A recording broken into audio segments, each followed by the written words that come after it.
আমরা এতদিন জানতাম বা আমাদের এভাবেই বলা হয়েছিল যে গণতন্ত্রে আসলে শেষ কথা বলে মানুষ, গণতন্ত্রে সাধারণ মানুষই প্রধান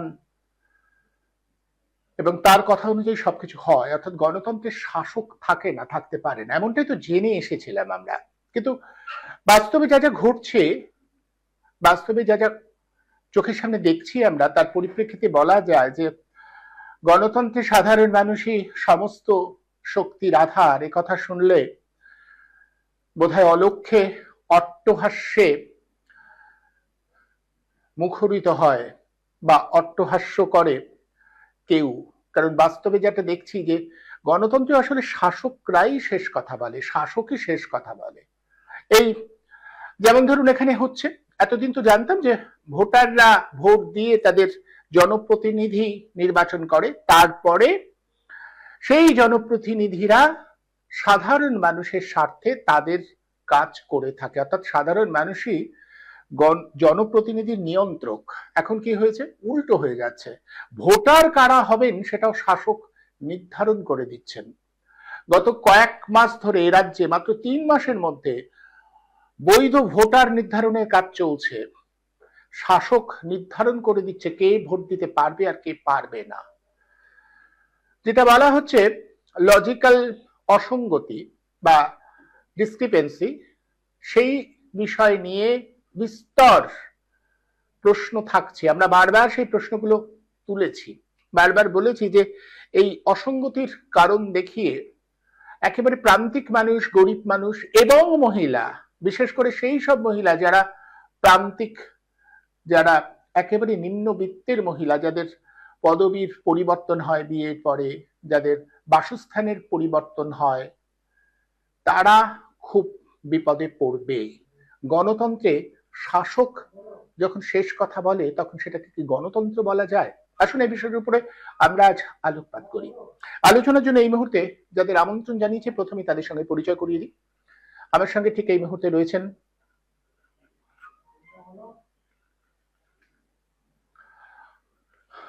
অধ্যাপক ডক্টর মীরাতুন নাহার। আমি মীরাতুনদির কাছে আসবো কিছু সময়ের মধ্যে। সাংবাদিক রূপম চট্টোপাধ্যায় আমাদের সাথে সংযুক্ত হবেন আমি প্রত্যাশা করছি। মীরাতুনদির কাছে প্রথম জানতে চাইবো, মীরাতুনদি, প্রথমত আপনার কাছে আমার যেটা জিজ্ঞাসা, যে আপনি বলছেন যে গণতন্ত্রে সাধারণ মানুষ শেষ কথা বলে, এটা যদি এখন বলা হয় তাহলে অলক্ষ্য কেউ হাসবেন। গণতন্ত্রে আসলে শাসকই শেষ কথা বলে, মানে এটা গণতন্ত্রের একটা নির্মম পরিহাস নয় যে গণতন্ত্রের শাসকের কথাই শেষ কথা? আমি হেডারটা দিয়েছি সেরকম যে গণতন্ত্রে শাসকের কথাই শেষ কথা। গণতন্ত্রটা কোর্টের মধ্যে রেখেছি, কোর্ট কারণ একটু বিদ্রুপাত্মক ভঙ্গিতে রাখতেই হয়েছে আমাকে। তা গণতন্ত্রে যদি শাসকই শেষ কথা বলে, তাহলে গণতন্ত্র আর অবশিষ্ট রইল কোথায়? গণতন্ত্রকে খুঁজে বেড়াতে হবে, গোটা ভারত জুড়ে কোথাও পাওয়ার উদ্দেশ্য হয়ে গেছে। একেবারে স্পষ্ট কথনে বলবো, নিরুদ্দেশ হয়ে গেছে। শোনা যাচ্ছে না? শোনা আমার মনে হচ্ছে আমার ইয়েতে মানে আমার ইয়ারফোনটা কিছু একটা সমস্যা আছে। আমি কিছুক্ষণের মধ্যে আশা করি সংযুক্ত হয়ে যাবো। আপনি বলুন, আমি বক্সে দিতে বলছি।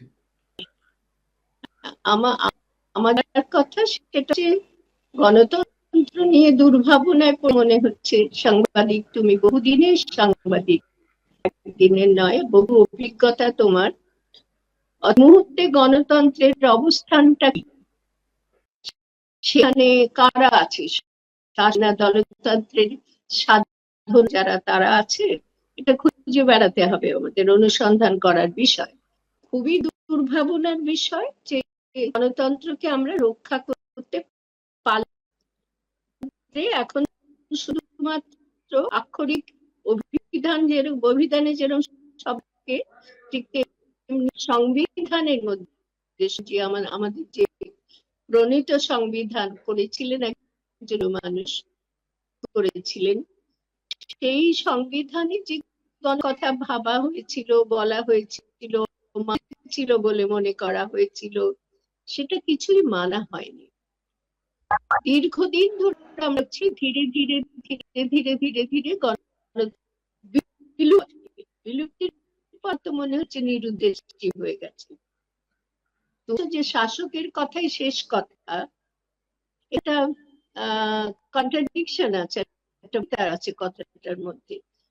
গণশাসক বলে পারে না, সে শাসকের ভূমিকায় যারা থাকে তারা হলেন জনগণ। গণ কথাটা খুব লক্ষণীয়। জনগণের কথাই শেষ কথা। জনগণ যাকে ভোট ব্যবস্থার জন্যই জনগণ যাদের হাতে দেশ চালনার ভার, তারা জনগণ, এবং তার থেকেই গণতন্ত্রটা এসেছে। তাহলে গণতন্ত্রের শাসক জানি, সেই শাসক হলেন জনগণ। জনগণ সাধারণ জনগণ, ওরকম ব্যামো সাধারণ ভাগ করি, জনগণ সেভাবে বলছি না। যারা তারা যদি নাও থাকে রাজনৈতিক তাহলে ক্ষমতা তাদেরই থাকে। ক্ষমতা শব্দ বিশেষ অর্থে ব্যবহার করতে ক্ষমতাই হয় এই জন্য, কারণ দেশ এবং দেশ যদি না চলে সেটার মতন ক্ষমতা বা তার মতো সামর্থ্য তাদের থাকবে। এটাই গণতন্ত্রের মূল কথা।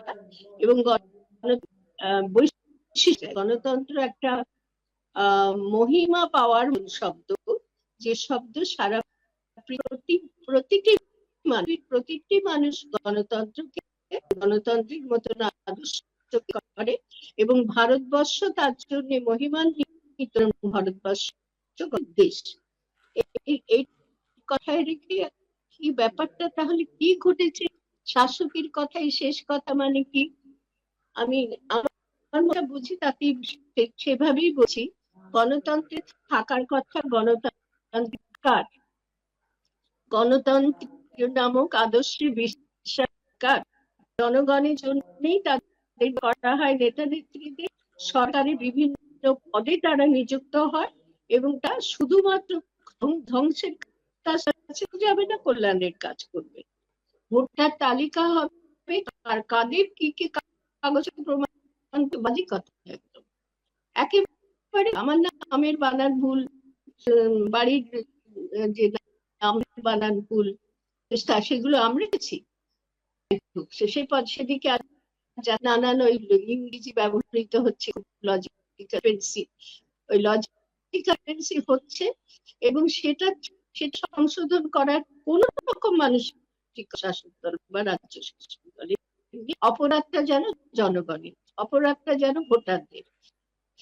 কি করছে না, ওই আর আমি নিশ্চিত পরে যদি এরাই থাকে, রাজ্য সরকারের কেন্দ্রীয়, এরা ব্যাপারটা রাখতে দেবে না। তালিকা ওরা করবে তালিকা, এরা করবে তালিকা, নিজেদের কিছু মিলমিশ হয়ে যাবে, নতুবা ওপরে সংঘাত। এরা ভোট এখানে ওদের বিরুদ্ধে ভোট, এবং ওরা এদের বিরুদ্ধে ভোট।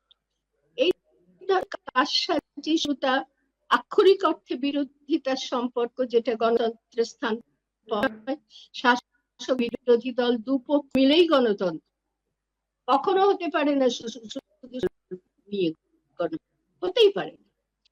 রূপবাবু, আপনার কাছে আমার জিজ্ঞাসা, যে গোটা বিষয়টা যেখানে দাঁড়িয়ে রয়েছে, গণতন্ত্রের শাসকের কথাই শেষ কথা হয়ে উঠছে। এবার আমি গণতন্ত্র, মীরাতুন্দি বললেন গণতন্ত্রের শাসক থাকবে কেন, এটাই তো প্রধান প্রশ্ন হওয়া উচিত। এখন কি হয়েছে না, গণতন্ত্রের শাসকই শেষ কথা বলছে। কারা ভোট দেবে সেটা তারা নির্ধারণ করে দেবেন, এবং তারা ভুল বলবেন, মঞ্চের উপরে দাঁড়িয়ে তারা ভুল তথ্য দেবেন, ভুল কথা বলবেন। সেগুলো যদি কেউ শুধরে দিতে যান, তাহলে কিরকম আমি দেখাবো। একেবারে দুটো ভিডিও আমার কাছে আছে, কিরকম ধমক খেতে হয় সেটাও আমি দেখাবো। এটা এই পরিস্থিতিটা তৈরি হয়েছে। এবং মীরাতুন্দি বললেন যে বিশিষ্ট জন যারা নিজেদের কাজ দিয়ে সমাজে একটা প্রতিষ্ঠা পেয়েছেন, তারাও সব বিকিয়ে গেছেন, তারা কোনো প্রতিবাদ করতে পারছেন না। হ্যাঁ, দিদি যেটা বলেছেন তো ঠিকই।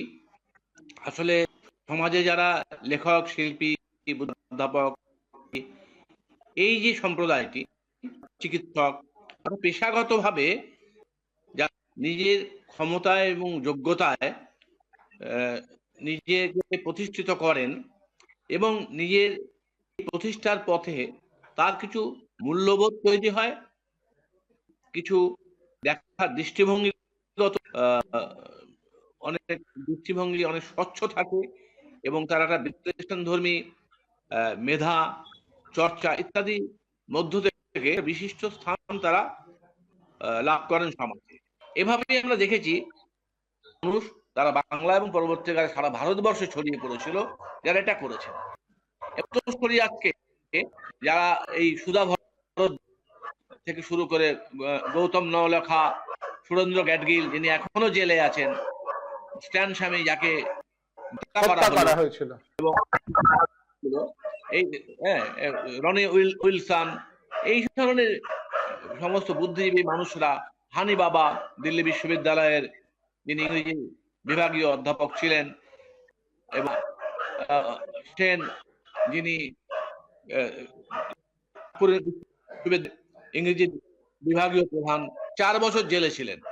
তিনি কি করেছেন? কিছু সেমিনার করেছেন, কিছু লেখালেখি করেছেন, তার বাইরে কাউকে মারেননি, কাউকে কিছুই করেননি। তাকেও 4.5 বছর জেল খাটতে হয়েছে। শাস্ত্র কিছু প্রশ্ন তুলেছিলেন, কিন্তু সেই অংশটা পশ্চিমবাংলায় অনেক দুর্বল। সর্বভারতীয় ক্ষেত্রে কিছু মানুষজন এখনো আছেন, লড়াইটা লড়ছেন এবং তাদের রকম জুলুম আসছে, অত্যাচার হচ্ছে, অন্যায় হচ্ছে। আমরা সাই বাবাকে দেখলাম দীর্ঘদিন কারারুদ্ধ ছিলেন, জেল থেকে বেরিয়ে তার ভগ্ন স্বাস্থ্য এমন অবস্থা দেখা গেল যে তিনি বেশি দিন বাঁচলেন না, 7 মাসের মাথায় মারা গেলেন। কিন্তু যতদিন তিনি জেলে ছিলেন একটা মানুষ চলতে ফিরতে পারেন না, হুইল চেয়ারে বসে চলতে হয়, তিনি খেতে পারতেন না, নিজের খাবার নিজে কানে তুলে হাতে তুলে খেতে পারতেন না। তাকে যখন বেল দেওয়ার প্রশ্ন হলো, রাষ্ট্র বলল যে হ্যাঁ উনি পঙ্গু, ওনার 90% অঙ্গ প্রত্যঙ্গ কাজ করে না, কিন্তু মস্তিষ্কটা কাজ করে। সেই মস্তিষ্ক যেহেতু ওনার সচল, অঙ্গ প্রত্যঙ্গ সচল, ওনার মস্তিষ্ক সচল, এবং সেই কারণেই তাকে না বা জেলের বাইরে। ভারতে এরকম একটা বক্তব্য সরকার এটাই মানে ভাবা যায় না, কিন্তু তাই করেছে তারা সুপ্রিম কোর্টে গিয়ে এই কথাই বলে, উনি চলৎশক্তিহীন কিন্তু মস্তিষ্কটা ওনার সক্রিয়, ফলে ওনার বেল। তো এই মানুষরা ফোন দিয়েছেন, জেলে গেছেন, লেখালেখি করেছেন। এখনো কেরলের জেলে একজন আছেন যিনি গত 4 বছর প্রায় জেলে আছেন, গত 4 বছর লিখেছেন। সে বইটা কেরলের জেলে আছেন, কিন্তু বইটা প্রকাশ করতে পারছেন না, কারা দপ্তর তার অনুমতি দিচ্ছেন না। অথচ জেল থেকে বিভিন্ন মানুষ, সে নেলসন ম্যান্ডেলা থেকে শুরু করে বহু মানুষ জেল থেকে বিখ্যাত লেখাপত্র করেছেন। সেসব বাইরে পরবর্তীকালে আমরা গামসির শুরু করে ইদানিং কালো একেবারে ইংলিশ লিটারেচারের যারা অত্যন্ত গণ্যমান্য মানুষজন, আন্তর্জাতিক ক্ষেত্রে খ্যাতিমান পুরুষ, তারা কিন্তু নিজের ল্যাঙ্গুয়েজ বসে লিখেছেন। এবং অন্য কাগজ টিস্যু পেপার ব্যবহার করার জন্য দেয়া হতো, টিস্যু পেপারে তারা তাদের ভাষায় তারা গল্প উপন্যাস লিখে সমাজকে উন্মুক্ত করার চেষ্টা করেছে। এবার হচ্ছে যে এই যে প্রচেষ্টাগুলো বাংলায়, এই প্রচেষ্টা যাদের করার কথা ছিল তারা গিয়ে মঞ্চে উঠে বসে আছেন।